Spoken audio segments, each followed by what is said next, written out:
En primer lugar hay que comprender que todas las personas que nacen dentro de la historia, dentro del nicho de la historia. Son, digamos, arrastrados por la historia.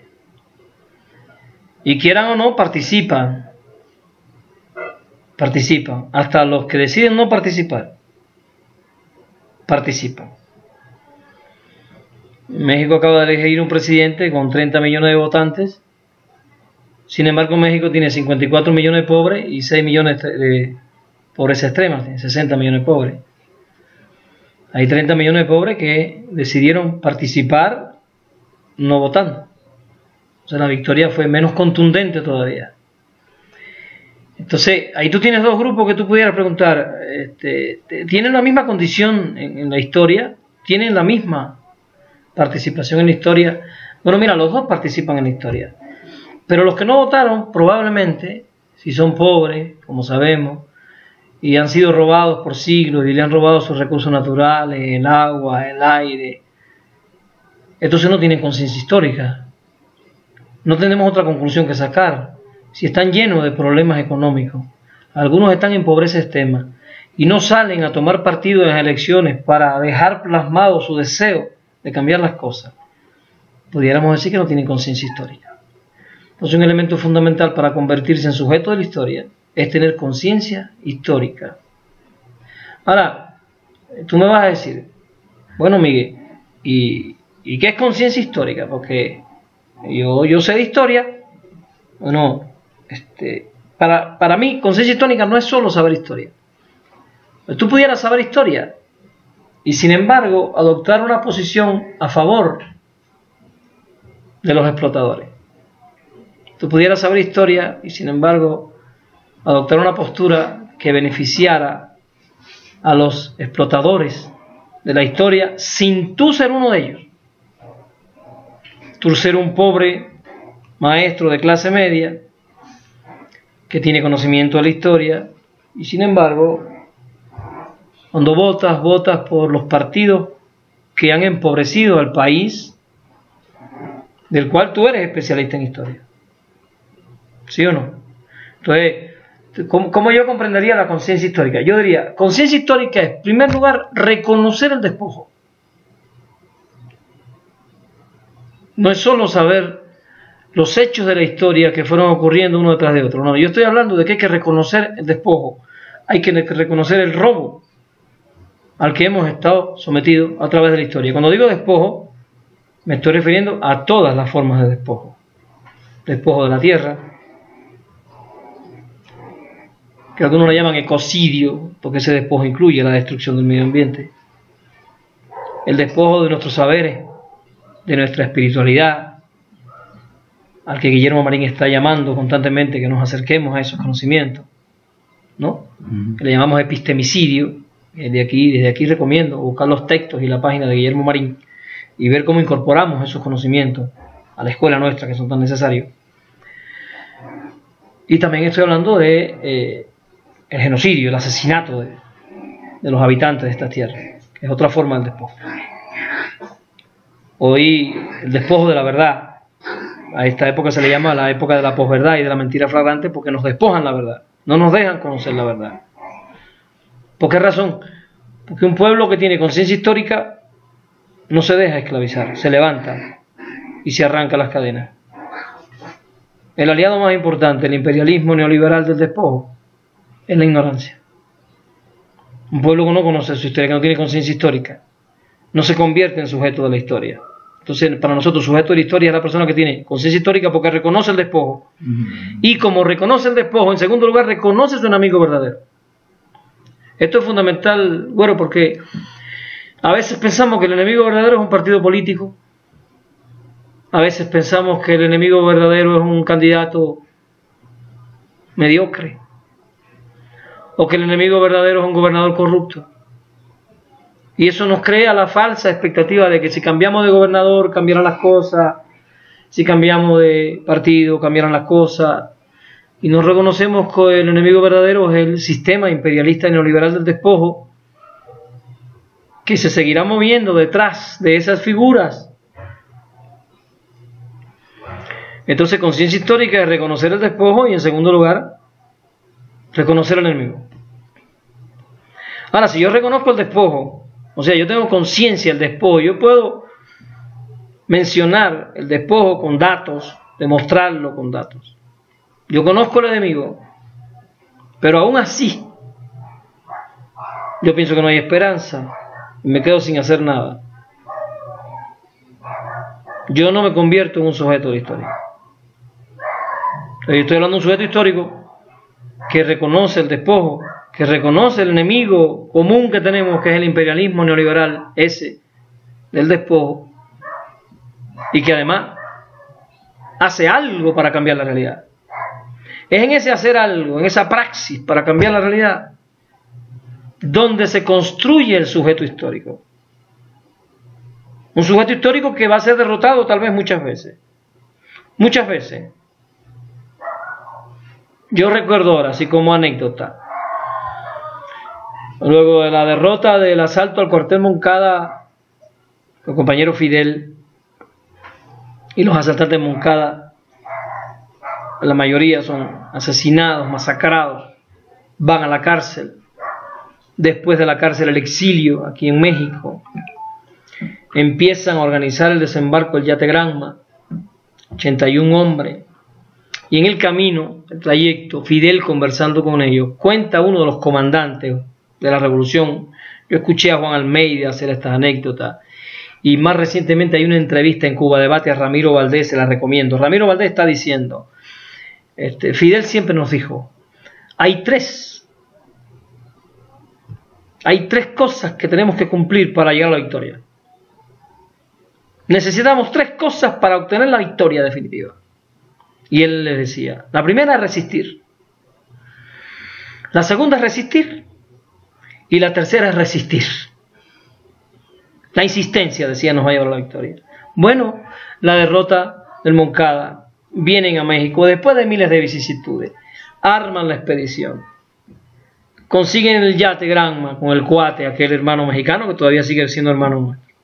Se lanzan a la mar en aquel yate.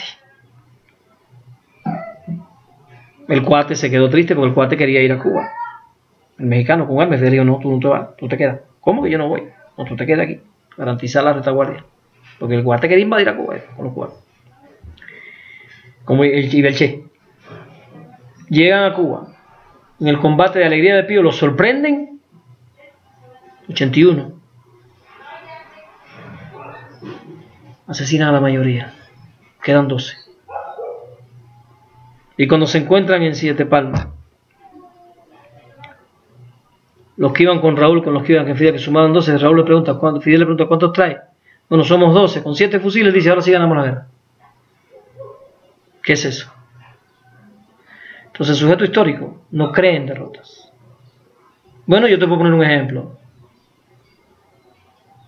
Andrés Manuel no creyó en la primera derrota, ni en la segunda. Si Andrés se hubiera derrotado en la primera derrota, ¿qué habría pasado?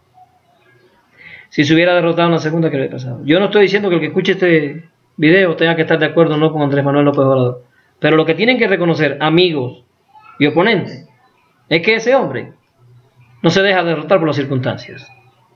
A pesar de las circunstancias, él sigue y sigue y sigue, y salió, se separa del PRD, crea un movimiento. A él nadie le podía decir, en 4 años tú vas a tener 30 millones de mexicanos votando por ti. Nadie podía decirle eso a este hombre. Pero él no se dejó derrotar. Entonces te estoy poniendo un ejemplo de un sujeto histórico, conoce las circunstancias, ve todo lo que tiene en contra, lo que tiene a favor, y no cree que lo que tiene en contra lo va a derrotar, aún con la inmensidad de condiciones en contra, se avienta a hacer la historia.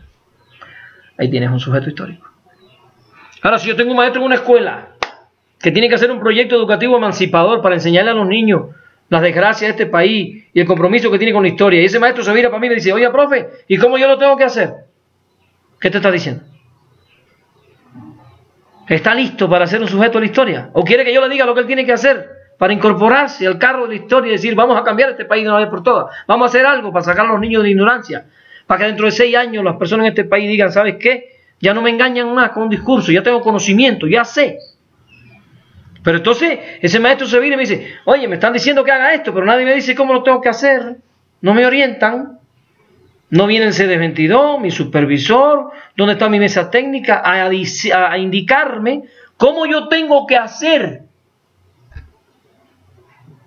algo como un análisis crítico de la realidad. Yo no digo que no haya ideas que compartir, aquí estamos compartiendo ideas, pero el hacer es un acto de compromiso personal con el hecho histórico. El hacer es un aventarse a lo desconocido. Nadie puede vivir la vida por ti. Nadie puede traspasarte tus experiencias. Tú tienes que hacer tu experiencia dando cabezazos. Entonces, ¿cómo tú vas a hacer el proyecto? Haciéndolo. ¿Y cómo vas a aprender a hacer buenos proyectos? Haciendo proyectos. Y cuando lleves años haciendo proyectos, tú vas a ser especialista en los proyectos y todo el mundo va a creer que tú le das una conferencia de proyectos y usted que va a hacer proyectos sabe el mundo entero. Porque has hecho proyectos. Pero si te quedas pensando que alguien te diga cómo hacer un proyecto, te va a pasar 20 años por arriba y tú no vas a hacer ninguno. Porque la gente está ocupada en su escuela, ocupada en su tarea, ocupada en su trinchera. La trinchera contra el imperialismo es toda la sociedad, cada escuela, cada esquina, cada casa. Si todo el mundo levanta la mano, Andrés, dime qué vamos a hacer. No se va a poder avanzar, hay que avanzar. Y para avanzar hay que usar toda la inteligencia que tenemos, que son todos los maestros, todos esos maestros que están haciendo el peteo, todos esos maestros que están en Chiapas construidos, todos esos maestros son unos enormes productores de ideas. Lo que pasa es que nos han tenido homogeneizados, nos han tenido en una actitud subalterna por siglos, pero y eso se tiene que romper de una vez. Entonces, ¿qué es un sujeto histórico? Yo te diría tres cosas. Un sujeto que reconoce el despojo, que reconoce al enemigo y que toma partido en su praxis para producir la derrota definitiva del imperialismo neoliberal del despojo. No lo vamos a derrotar si no es avanzando. Hay tres consejos de Gramsci para que ese sujeto histórico se fortalezca, que son tres consejos fundamentales. Tres consejos fundamentales porque un solo golondrino, como dicen, no compone primavera. Al imperialismo lo derrotamos unidos o no podremos derrotarlo. Por eso Antonio Gramsci nos da tres consejos fundamentales. El primero tiene que ver con esto que expliqué. Dice Gramsci, si queremos la victoria tenemos que estudiar. Necesitamos todo el conocimiento posible. Y más ahora que la verdad ha sido raptada por los medios de comunicación, hay que estar investigando todo el tiempo para saber lo que realmente ocurre. Le acaban de hacer un atentado al compañero Hugo Chávez. Y ya hay medios diciendo que no, que eso lo inventó el gobierno venezolano para esto y lo otro. Y ahorita va a parecer que Chávez inventó un autoatentado. Y va a haber gente que te lo va a discutir. Entonces tenemos que ser investigadores porque nos van a quitar el hecho de los ojos así delante y nos van a poner la imagen construida por Hollywood y por el imperialismo y no vamos a poder reconocer entre el hecho real y la imagen emotiva. ¿Y ahora qué pasó? ¿Quién es el malo? Ah, Bin Laden. Abajo Bin Laden, que lo agarren, que lo asesinen. Y el imperio lanzando bombas para robar petróleo y nosotros atrás de Bin Laden junto con el imperio. Y cuando cae Bin Laden, alegre. ¡Ah, ya cayó el terrorista! Porque nos montan un show mediático del mundo. Por eso Gramsci dice, lo primero es hay que estudiar. Lo segundo, tenemos que unirnos, porque solo unidos podremos. Bueno, ya tenemos 30 millones de mexicanos, necesitamos 30 más y 30 más, necesitamos 90, 80, necesitamos todo el padrón electoral, que se quede en una esquina solo aquellos que viven de robarle al pueblo su riqueza y todos los desposeídos del otro lado. Aunque tengamos diferencias, pero del otro lado, aunque a veces no nos comprendamos y nos llevemos mal en nuestros matrimonios, pero del mismo lado, porque a veces andamos inventando cualquier pretexto para separarnos. Y lo tercero que dice Gramsci es motivarnos, o sea, tener esa fe que tenía Fidel en la victoria, porque sin esa motivación, cada vez que nos pongan una zancadilla, vamos a empezar a llorar como norias y la historia se nos va a pasar por los ojos y al final nos vamos a dar cuenta que no hicimos nada por este mundo y nos la pasamos chillando y quejándonos de las circunstancias.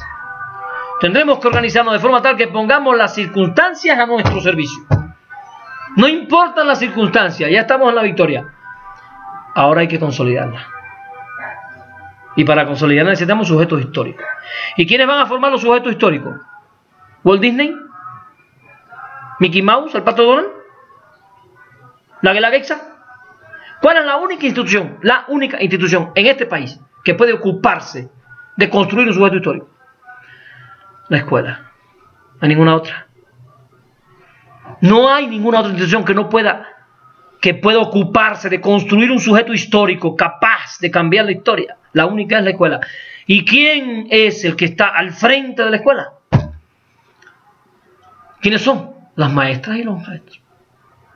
Por tanto, nada de maestras y maestros, son nuestros generales. Sí, en esta batalla de ideas a la que nos convocó Fidel Castro, una batalla de ideas. Los generales, los comandantes y las generalas son nuestros maestros que van a formar el ejército de mexicanos que va a convertir a esta victoria de 30 millones en una victoria de la enorme mayoría. Para eso, el peteo. No importa quién esté de gobernador. Lo importante es quién está en la escuela dando clase.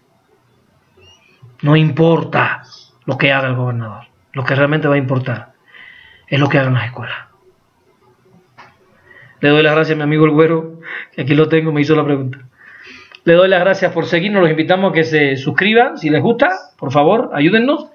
Nos vemos y nos vamos, nos vemos en la victoria, en la consolidación de esta hermosa victoria. Gracias.